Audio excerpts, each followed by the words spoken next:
You do not know how an artist would think. What challenges do they go through? You have a circle in that field. You can understand them better. I approach my patient as an individual, not just as the eye only. So that is the main difference which it brings. So sir, there are two kind of practices. One is the private one and one is the public sector one, or we can say it's a non-profit. Right. Sir, what's the difference like between the two? There should not be any difference in the approach towards patient care. And whether it's a government sector place, NGO or private, there's a race, there's a rat race which is being run. Some people succumb to that urge to run that race. That's where the problems arise. That's where your approach changes, and you start focusing on material or the money and less on a service delivery, which is selfless. There is one technology in intraocular lens which is extended depth of focus IOL. Its popularity is increasing. Sir, why its popularity is increasing? Buzz is the word, marketing is the word, pricing is the word. It's expensive. So everybody thinks people think that it's expensive, so it's got to be good. Welcome to DocPod. Here we will have discussions on research and latest advancement in medicine and science. At DocPod, we aim to advance ophthalmic education in the ophthalmology community. In today's episode of DocPod, we are going to have a discussion regarding EDOF lenses. As EDOFs are growing in popularity, we need to know about the EDOF lenses and its drawbacks and its advantages, how it differs from trifocal and bifocal IOLs.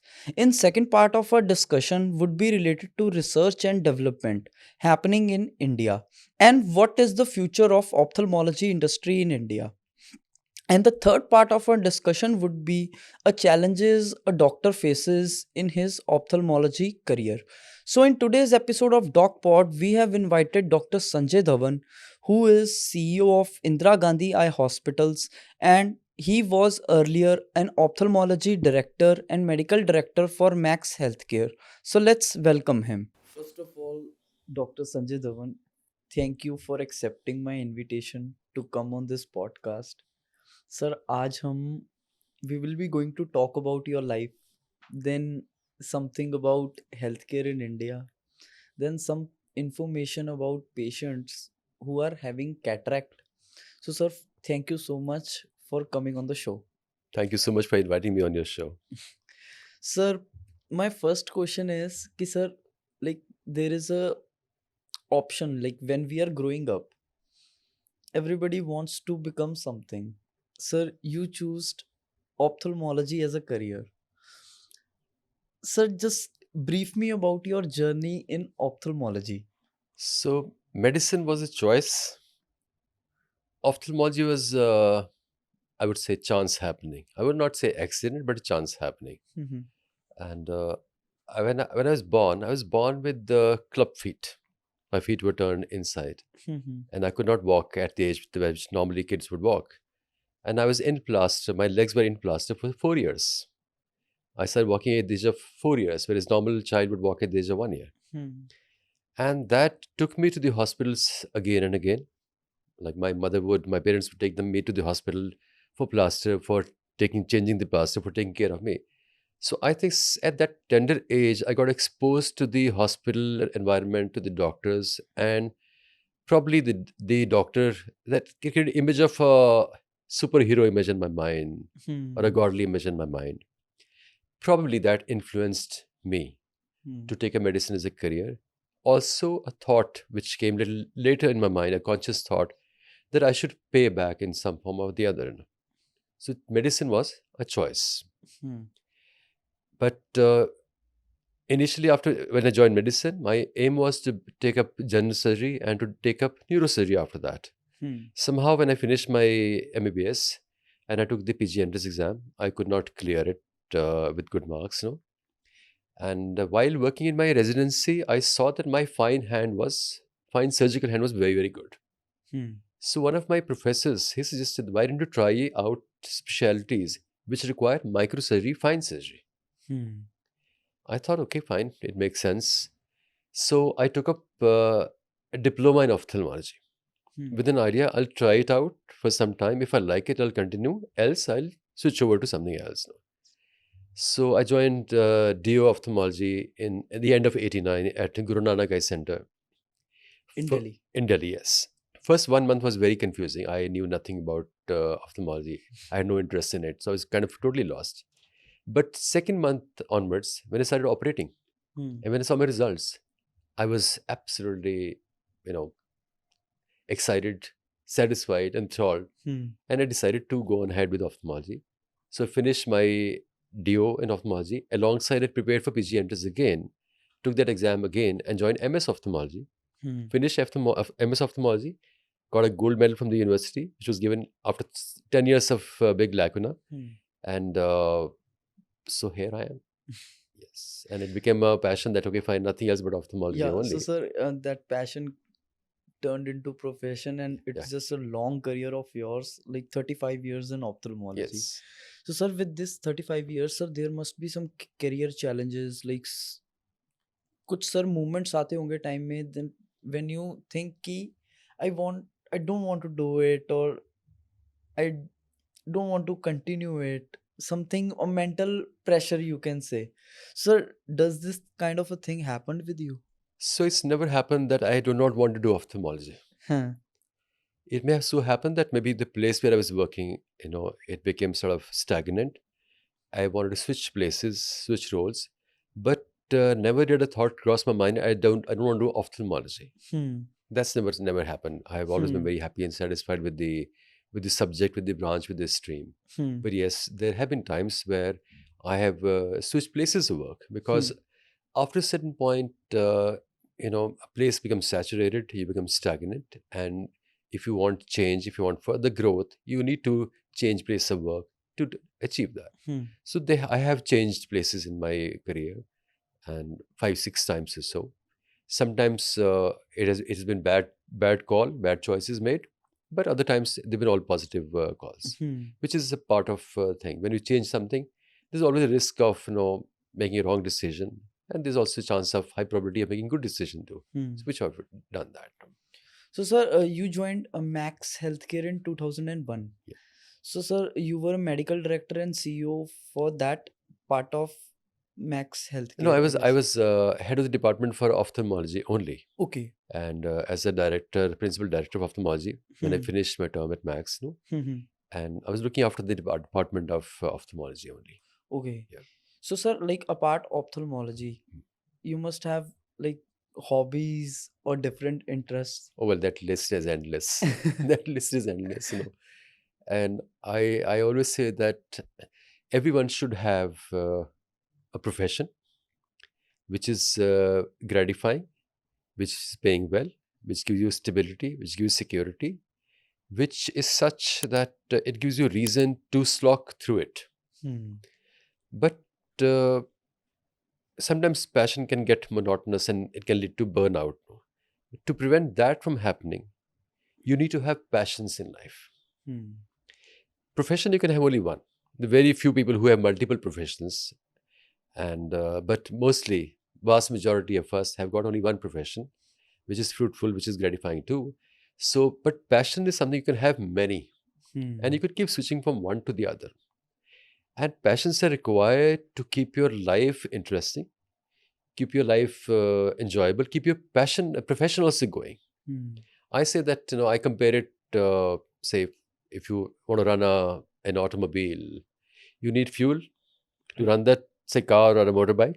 Hmm. So our profession is that fuel which Hmm. is required to run our life. No? Hmm. But there's one thing more which is needed in an automobile engine. If you don't put that, it leads to burnout, wear and tear, and failure, Hmm. and that is oil. Right.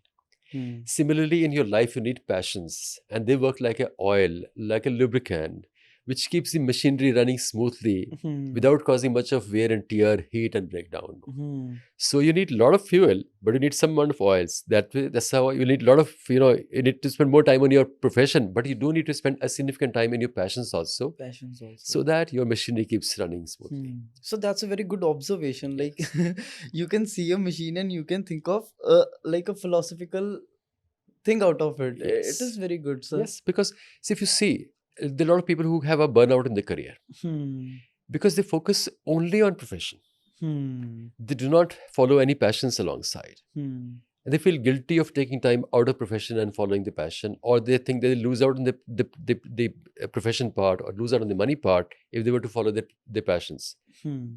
That's not so. You don't lose out. You actually become more productive in your profession if you follow some passions alongside. Hmm. And do not make your passion as your profession. Hmm. Or if your passion becomes your profession, choose other passions alongside Hmm. to avoid monotony, to avoid burnout. So I do a lot of So it's things. just like just explore different phases of your life through your passions. You can say that or not. Yes, of course. So you learn a lot about yourself Hmm. through your career, through your profession, but Hmm. you also learn a lot about yourself and a lot about others also through your passions. Hmm. So besides being a very happy, enjoyable experience, it's a lot of brings in a lot of learning also in different fields. So when you do different things, Hmm. your exposure becomes wider, your learning becomes wider, your personality becomes a more wholesome personality, Hmm. and your understanding of others become better. Hmm. Say, for example, if you are only a doctor but have never been, say, into any adventure sports, Hmm. you will not be able to understand what the person from in adventure sport goes through. Or if you've never been an artist, never followed any art form, you do not know how an artist would think. Hmm. What challenges do they go through? But if Hmm. you have some passion, some exposure to that, you have a circle in that field, you can understand them better. Hmm. And so, with the learnings from that field, you can apply that learnings into your field also. Back and forth, both Yeah, ways. it's back and forth. Both ways, yes, yes. I do that all the time. Hmm. My learning from photography helped Hmm. me in my profession, Hmm. and my understanding my profession helps me in photography too. In photography too. Yeah. Yeah. So also doing various physical activities, sports, Hmm. hiking, adventure sport, cycling, motorcycling. So I know what get to know about people, what they think, how they live their life, Hmm. and that can help me treat my patients in a better way. Hmm. I I approach my patient as an individual, not just as the eye only. So Hmm. that is the main difference which it brings. Hmm. Sir, as one of your hobbies, the biking part. Hmm. Sir, I don't know how to ride a bike. Yeah. So, sir, you just tell me about that biking experience. Hmm. What it feels like riding a bike on 200 kilometers per hour. How does it feels like? Well, 200 was an exception. Generally not so. And please, I'm sure if a cop sees this video, they're gonna come catching No, me. sir, but like Yeah. sometimes, like you just when you're having a super bike, Hmm. you just want to drive it just because you just want to feel it. Ki, like how does it So first of all, feels? biking it's a very different feeling Hmm. compared to driving a car. Driving a car is very comfortable. You go from place A to place B. It's enjoyable also, but it is much less exciting, much less thrilling than a motorcycle. Hmm. Motorcycle actually liberates you. You feel the wind in your hair, and you become one with the machine. And it's a much more exciting experience than a car is. Of course, it's more risky Hmm. than a four-wheel drive. But this risk also brings with it the excitement. And when you manage the risk, you feel good. Yeah. So, in life, we always challenge ourselves, but with something which is risky, but we also try to manage that risk. Hmm. It is overcoming that challenge while managing the risk. It's what gives us feeling of achievement, a sense of achievement, which is Hmm. what you get in biking also. And yes, of course, it's a very, very thrilling experience. And you can forget all the worries of the world when you're on the motorbike. Your eyes on the road and you're riding. And for that time, you know, all the worries, all the tensions, everything is gone with the wind. Gone with them. Yes. Yeah. And sir, there is a focus when Mm. you're just riding a bike. Now, Yeah. it is you are fully focused on that part, and you are Yeah. living in that present moment. Yes. I guess. Yeah. Sir, as you are a CEO of like Indira Gandhi Hospital, which is public sector, you can say, which is a public sector hospital. It's a trust-owned hospital. It's It's a an trust or NGO. not for NGO. profit Yes. organization. Yeah. So, sir, there are two kind of practices. One is the private one and one is the public sector one, or we can say it's a non-profit. Right. So what's the difference like between the two? See, ideally, there should not be any difference in the approach towards patient care. And whether it's a government sector place, NGO or private, everybody needs to approach the patient with the same Same. idea, with the same attitude, in order to help, to do the right things, to take care of their pain and their suffering. And of course, in the government-owned place, there is no charges for the patient. In NGO or charitable place, this highly economical charges, very affordable. In private, it is more. But over past few decades, what has happened is that the whole world, every profession has become very highly commercialized. There's a race, there's a rat race which is being run. So the doctors and the medical establishments are not also exempt from that. Not everybody is able to refrain from following that race. So some people succumb to that urge to run that race. That's where the problems arise. That's where your approach changes, and you start focusing on more on material or the money, and less on a service delivery, which is selfless. Ideally, that should not happen. So the difference maybe in a purely private and a charitable thing in the present day scenario is, and in private, the focus is on profit. Within charity, focus is on service. In both the things, it's not hard and fast. Not all private focus on money. There are a lot of private places who do good work, and they focus on service also. They take care of good care of the patient. And not all charities do pure charity work. There are a lot of charities which are also focusing on, have got some other agendas being served. Sometimes there's a business charity which goes on. But ideally, whether it is government, charity or private, it should be same sense of service that should be there towards the patient. So sir, as far as a research part is concerned, like when you are innovating something new for the patient, for best patient outcomes, do government play an important role in that? Like, are we as a country, like India as a country, are we investing into it, into the research, that we can get best possible patient outcomes? Because when we see through the lens of like India ना, हम एक copy paste model पे काम करते हैं. Like जो Americans have made it, we just copy it and put our label on it. But as a research part, how do government play a role? So government is playing a good role in research also. They are focusing and they are helping and funding the research, though it's far from where it should be. And the reason for that is the population of India is so large. Resources are limited. So our focus is more on taking care of the basic needs. Roti, kapda or makan. Right? Our basic needs have to be fulfilled first, And once all the basic needs are fulfilled, then you can go to a level above that.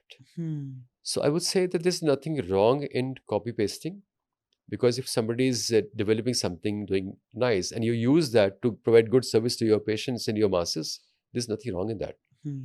And but the reason why in India the research has not given that impetus or that importance is that we are still struggling hard to take care of the basic requirements. So once the basic medical care is not being taken care of, how can you think of research? In remote areas, we still find that there are not enough medical facilities. The doctors don't want to go and work over there. Hospitals are not there. And until unless the healthcare becomes universal and things are taken care of, all the basics are taken care of, then only you'll think of actually going truly above that level. But having said that, a lot of research is happening in India. India is doing a lot of good work. But most of the time, it is sort of, evaluating something that was created somewhere in the West or somewhere else. We are not really inventing anything great. Right. And we have not reached that level as yet. We're Hmm. not creating anything new. We're not inventing anything new. Hmm. We're not becoming pioneers of things. Hmm. Though we are doing good work, we're authenticating others' work. We're doing trials and research. And we are validating others' research or invalidating that. Hmm. But in terms of creating something new, we still, I think, are lagging behind. And the reason for that is We have to that, meet the basic need yeah, that first. requires a different mindset, a different level of mental evolution. Hmm.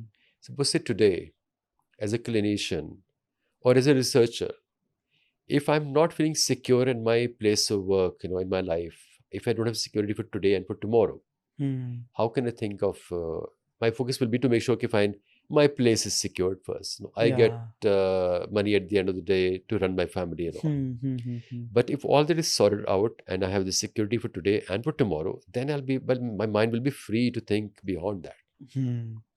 which is what is missing In at the India. moment. Hmm. So, sir, as per as healthcare, we are coming. What is the present situation of Indian healthcare, especially in ophthalmology, and what is its future? Like where we are going as a country, like as a community, where we are going. So, ophthalmology, I think we are way ahead of most other countries. Hmm. We are almost at par with the best in the world in terms of our quality of care, the facilities available, Hmm. our capability, the talent pool that we have. Hmm. And so we're at, in fact, in few things, we may be ahead of others because we get to try out new things first Yeah. due to Hmm. little relaxed laws and all. We are way ahead. What we are, I think, falling short is in the universal distribution of this care across the geography. And also, we do not, our standards are very variable. Hmm.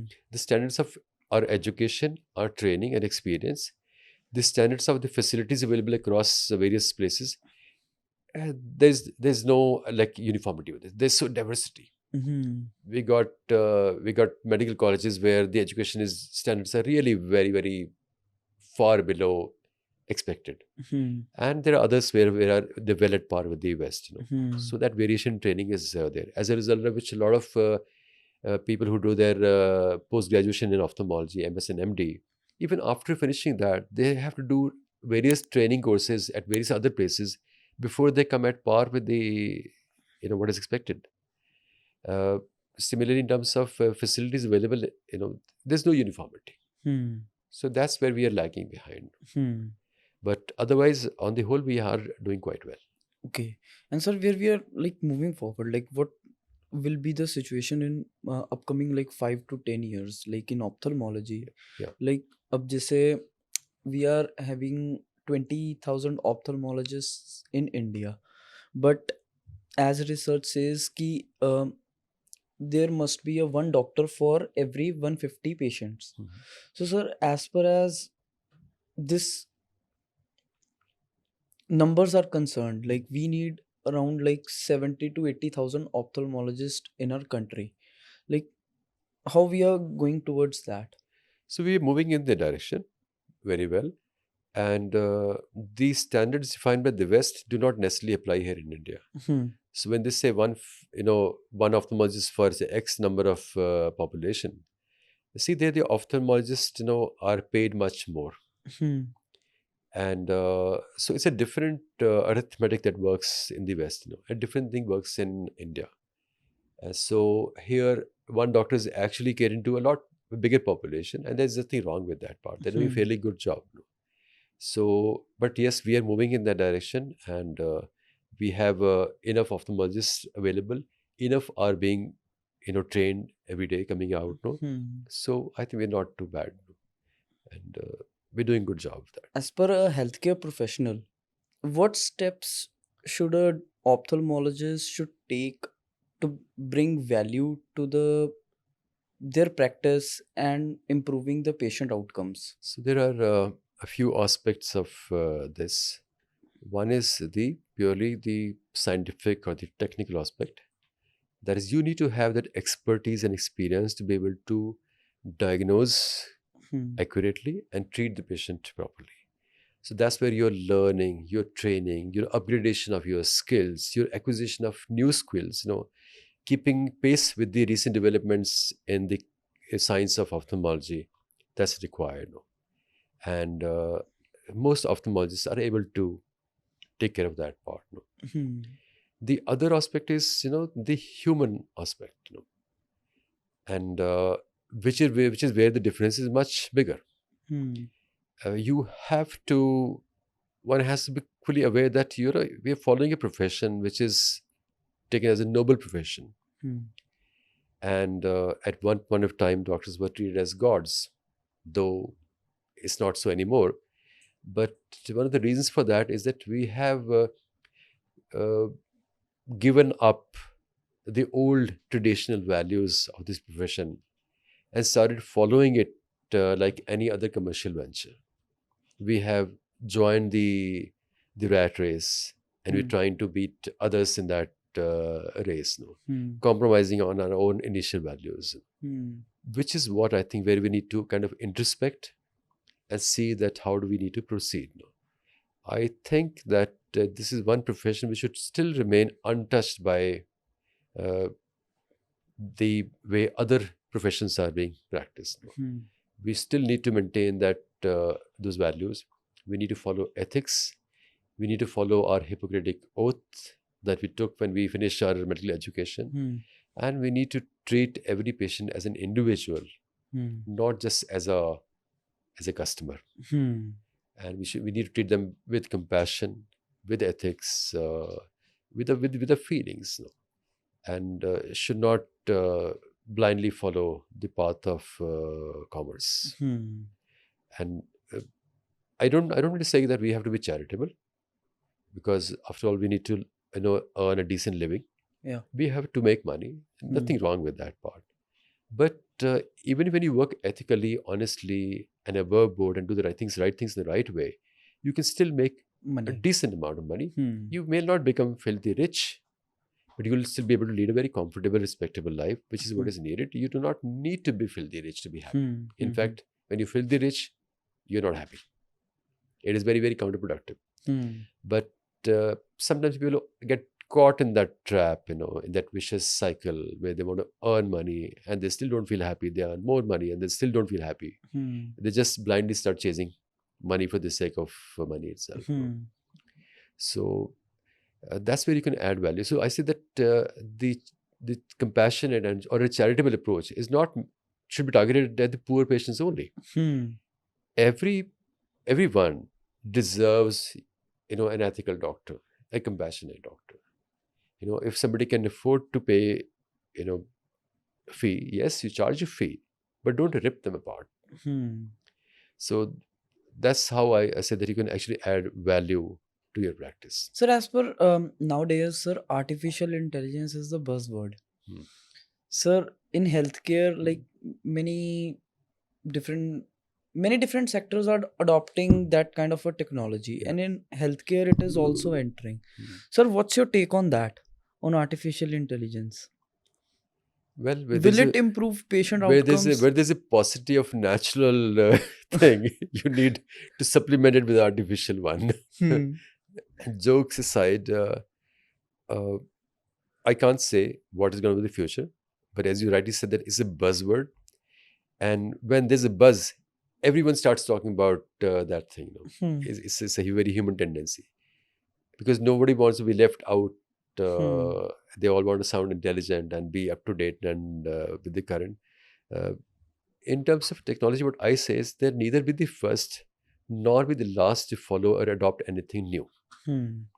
especially in the field of medicine. In Hmm. other fields, you can afford to try out new things. If they don't work, you can discard that, Hmm. because you will not do any harm. But in medicine, if you adopt something new too soon, if it's not up to the mark, you may end up harming people, Hmm. which is what should not be done. AI will have a role to play in tasks which are very monotonous in high volume to be done repeatedly, Hmm. and where a human being can get tired Hmm. very soon. That's where the AI and the computers will excel, because they can repeatedly, monotonously doing a very mechanical task over and over again. Computers do the same thing. Hmm. artificial intelligence adds another layer to the programming part, and may help in. So any technology is very good as a tool.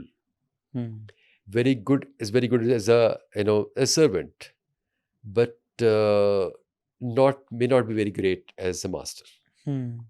So you should be using that tool and not the other way around. Not the other. As long as you keep that in mind, I think there's nothing wrong in trying out these things.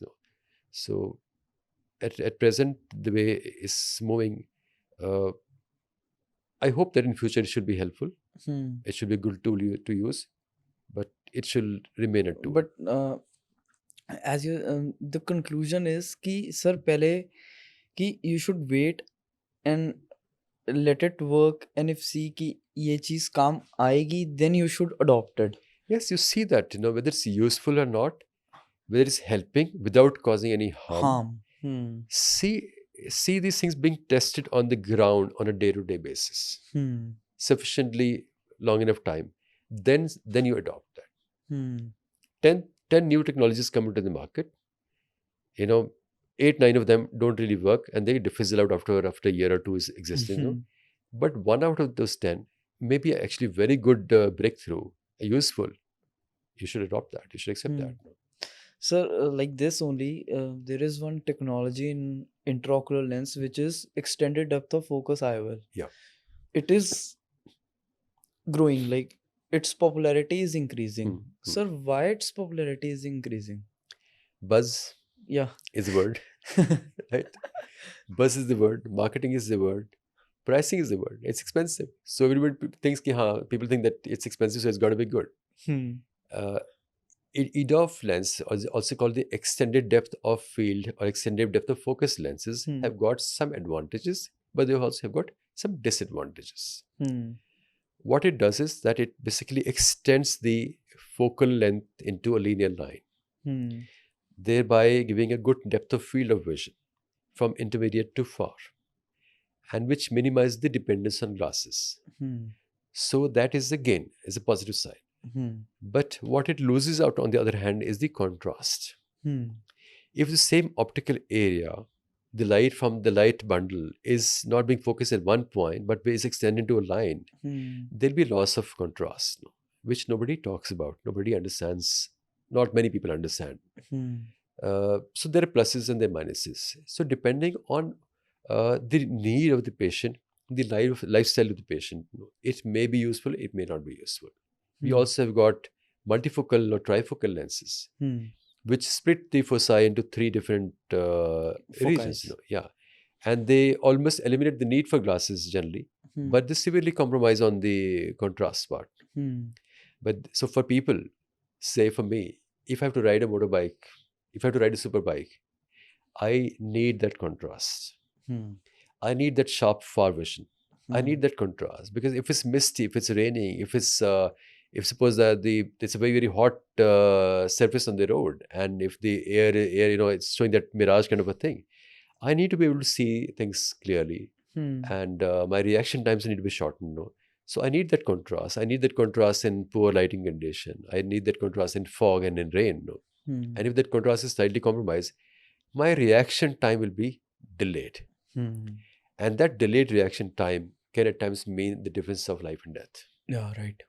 So people who didn't need good contrast in their vision should not think of, or we should not be advising them EDOF lenses or trifocal lenses. But people who will lead a very relaxed life where the visual demands are not very, very high, live in good, well-lit conditions, controlled environments, EDOF lenses is a good option. They give you a good field of vision from, say, good depth of vision from intermediate to far, without giving rise to any glare or colored halos around light at night time. But you still need some near glasses number for very fine print. Trifocal takes care of that part also, but night vision is more severely compromised, and there is a glare and halos at night time. So there's a need and of these different lenses in different scenarios, and they fulfill that need. So, and it is up to the doctor to actually be able to judge that what is the patient needs and advise accordingly. It should not be driven by the profits or the earning. Profits part. And on the part of the patient should not equate the quality of lens with the price of the lens. Patients often commit this mistake that they think if the lens is more expensive, it is going to be better. No. In certain situation, a cheaper lens may actually be a better lens. According to their lifestyle. Requirement, yes. Because the monofocal lenses are cheaper. And in I would say vast majority of situations, monofocal lenses are most suitable. In a lesser group of patient situation, trifocal or EDOF lenses are indicated where they're more useful. And one should go for that. So, sir, as you were talking about like EDOF and trifocals, sir, what's the main difference between these two? Like, so, in the trifocal, there are 3 foci: distance, intermediate, and near. And there are rings and zones in the lens. So, the light beam is split into these 3 areas, but it decreases the contrast significantly. And also, those rings can cause glare and halos at night time when you're looking at any bright source of light. Whereas in EDOF, these zones are not very sharply demarcated, those rings. And the foci is basically, changes from intermediate to far, sort of linearly. And so the glare halos are not there, but still there's a decrease in the contrast which has happened. Near vision may still not be very, very good, and one may still need to wear a low-powered near glasses for that. So you can say it's somewhere halfway between a monofocal and a trifocal. It comes in between. It comes in between. Actually, it's neither here nor there. So the real requirement or indication of EDOF lens is much lesser. I find that vast majority of patients, the indication is for monofocal lens. In a small group, it is trifocal lenses, and there are very few who would need EDOF lenses. But the way the current trend is, more and more people are being either pushed into or opting for EDOF lenses because they price higher. So patients tend to think that it's a better lens. That may not be so. Okay. In medicine, do not equate price with the quality. What is required for your body, for your need, it may be very, very different, and that's what one should go for. And that's where the role of ophthalmologist is more important. Ophthalmologist needs to understand the requirement and needs of the patient better and should be able to advise them accordingly. Okay. Most patients do trust ophthalmologists. They take our advice. They don't choose it themselves. Though they do their research on the Google. They do come up with the suggestions, and they ask for those things. But at the end, they leave the decision to you. So it becomes even more important that we should give them the right advice. Right advice. Because, sir, आजकल ना Google हो रहा है. Patients are like searching a lot of stuff there, and they are going and telling the doctor कि मुझे I just need that EDOF one. See, that's not bad. That's actually not bad. That helps the patient understand things. That helps you also communicate more easily with the patient. So I don't have to explain too many things to the patient. But when I understand patient's requirement and then I tell them, find what is it that you need. And pluses they already have gone through on the Google. They have not yet gone through the negative sides because the negative sides are never highlighted. It's always hidden in fine print. So when I tell them about the negatives which they will experience with the lens, then they're able to make a more informed choice. So, sir, as far as surgery experience, sir, you must have faced some complexities during the surgery. Sir, how do you handle that complexities and challenges? Human body throws up challenges every now and then, and complexities every now and then.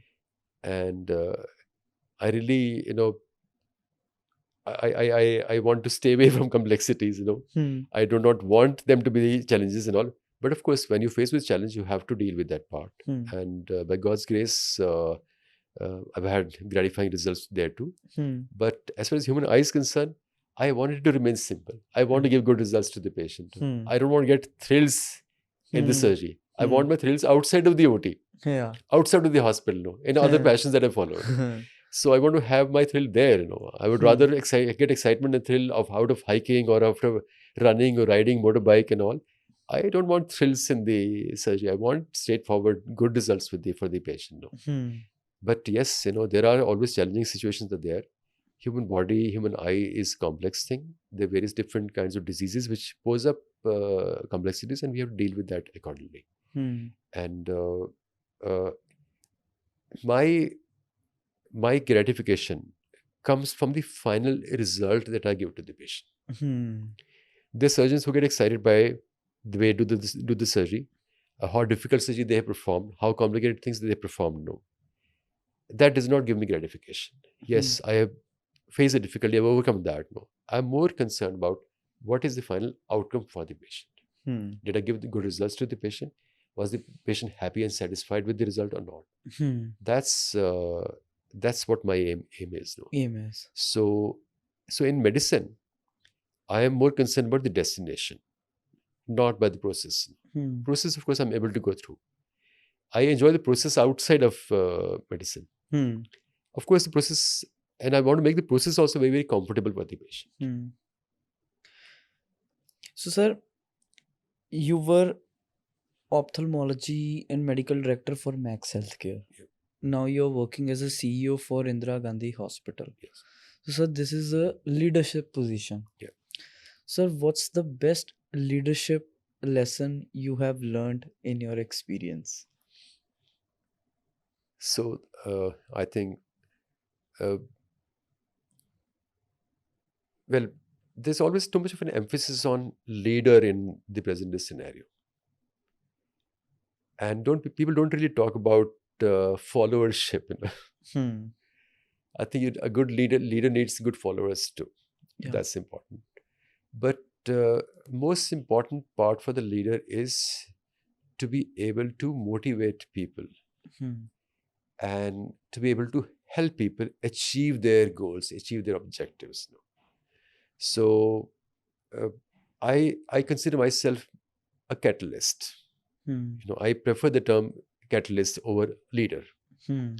See, catalyst is the one which enables or facilitates a reaction and to bring about the final product and stays neutral about it. So I take myself more as a catalyst in helping people and organization achieve their goal and the target. So I get happiness with that. So I prefer leadership style which is more engaging, involving people, a soft, kind, happy style, where people feel motivated out of their love for you, respect for you, and because they know that that it is their interest which is on the mind of the leader. It is their interest which is being served by the leader. So I do not like the authoritative directive style of leadership. Also, when I say that I help people achieve their goals, I do not necessarily mean that they're professional goals. I want them to lead a very happy and wholesome life. And in that regard, I have got something called 7P principle, which I have formulated out of my experience with my kids and life in general. I say that there are, in life, there are 7 broad headings that you should be looking at your life from those headings. And if you take care of those 7 broad headings, you're pretty well sorted. You can lead a very happy and wholesome life. And those 7 heading P's are profession, passion, physique, people, places, paisa, or you can call it pelf, and final 7th P is philosophy. We should be, looking at our life from these 7 broad groups, and we should cater to and take care of these 7 P's in a fairly balanced way across our lifespan.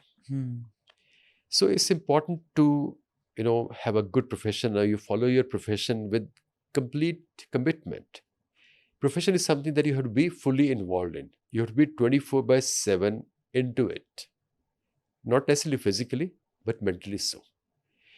And it is something that you're able to slug through, put in your hard work, go through ups and downs.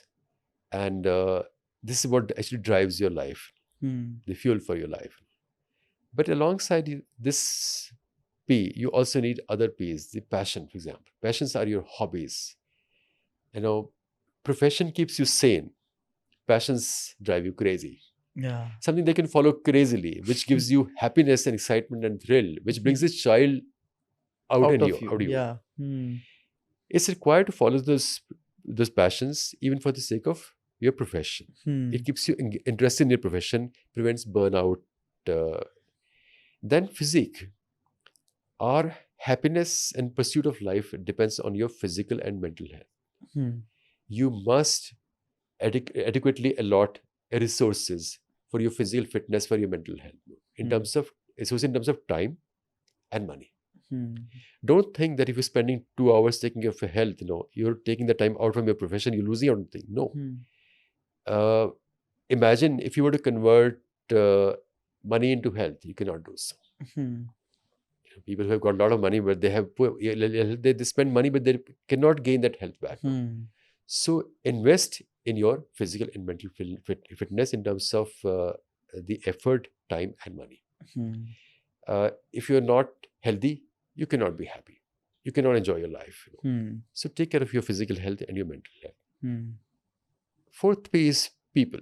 People are your family, your friends, your staff, people, your subordinates, people, your superiors, people you meet on the road. So people are important in life. Everybody's life that you touch, they should gain from it. You should have good connection. You should have a good network of people who are close to you, who you're attached to, and make sure that you spread happiness in their life. It'll bring back happiness to you.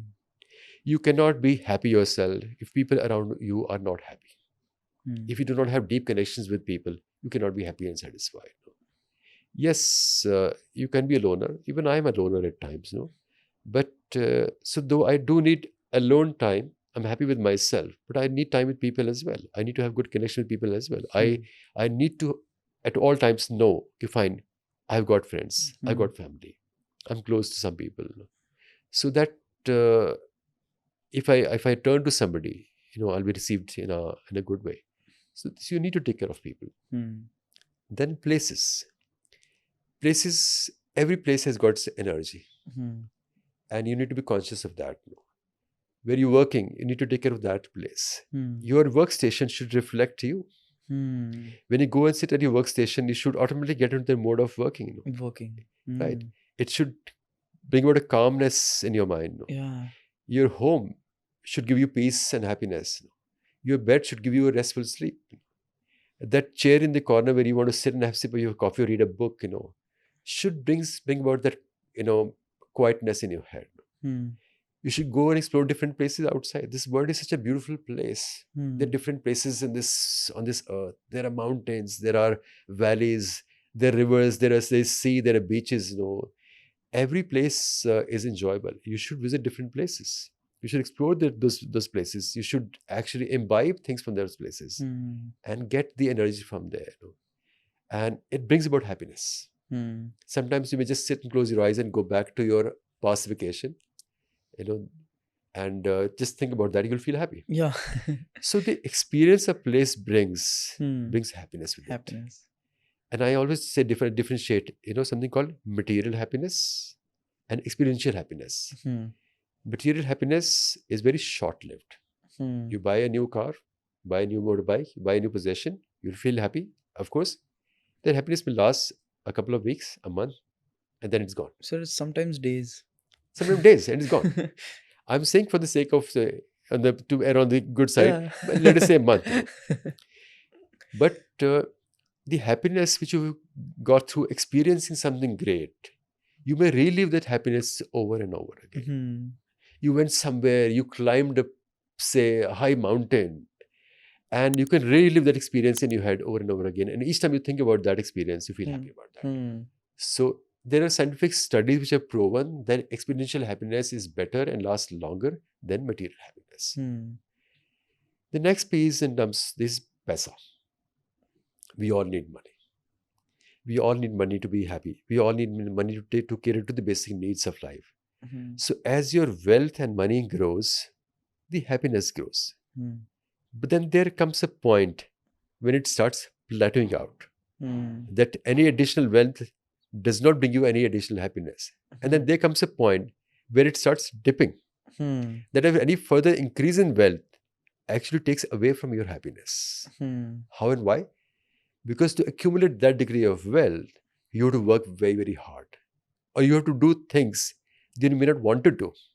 So you compromise on your time, you compromise on your values, you compromise on your health. On your All that principles. compromise leads to a decrease in Decline. happiness. You take time away from your family. You don't have time for your family and friends. How can you be happy? So one should aim to, earn the money that takes you to that point at the beginning of that plateau, not even beyond that. Yes, you need to think about money, but see that, yeah, fine, okay, you need certain amount of money to be happy, to stay secure. Just that much is enough. Do not blindly, mindlessly follow money, thinking that more money will mean more happiness. No, beyond a certain point, more money means less happiness. Last piece, philosophy.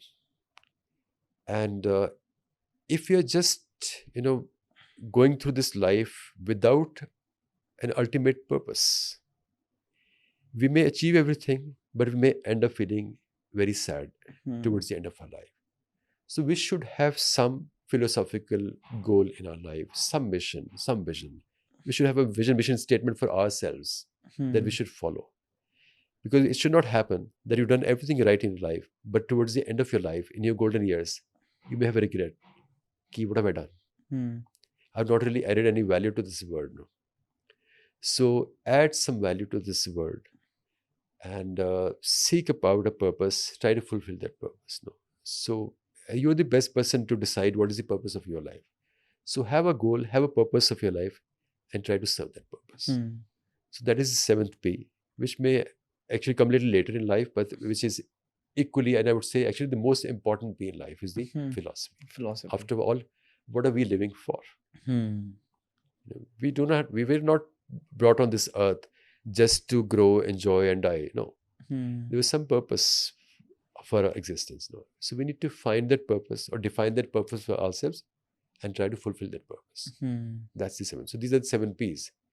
And if we take care of the 7 P's in a fairly balanced way, I think we can be assured of a happy and wholesome life. Right, sir.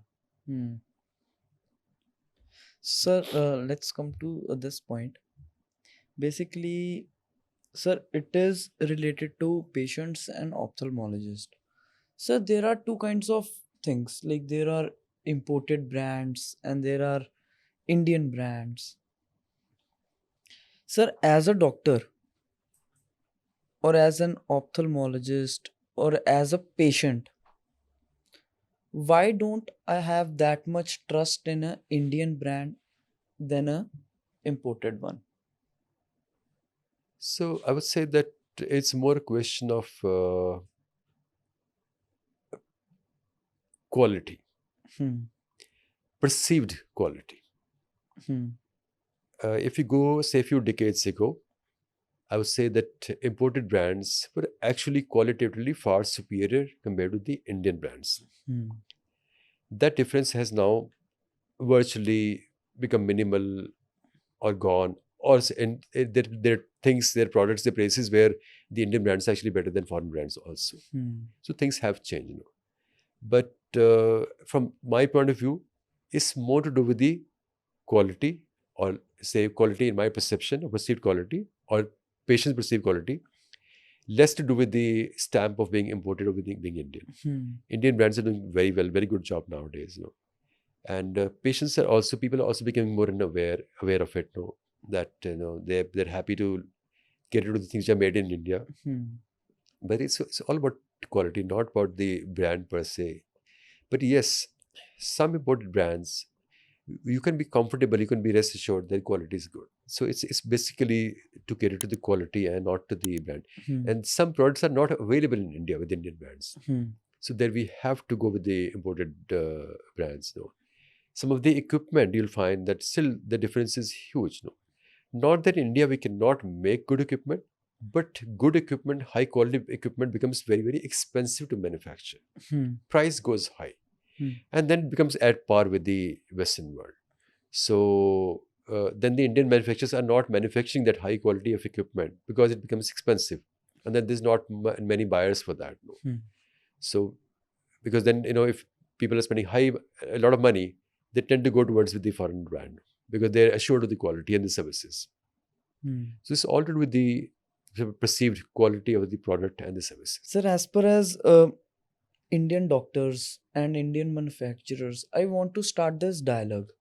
Ki, how can a doctor collaborate with a manufacturer to bring out innovations which will improve patient outcomes, especially in India? I just want to start this dialogue. So first of all,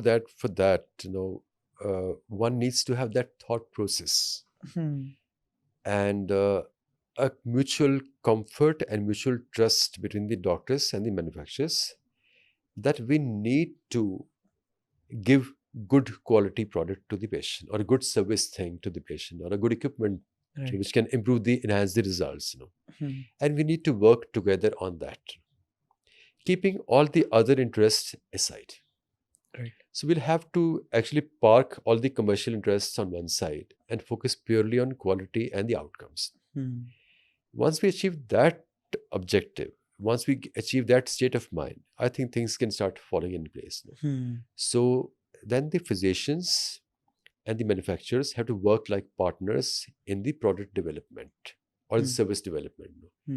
It will happen then.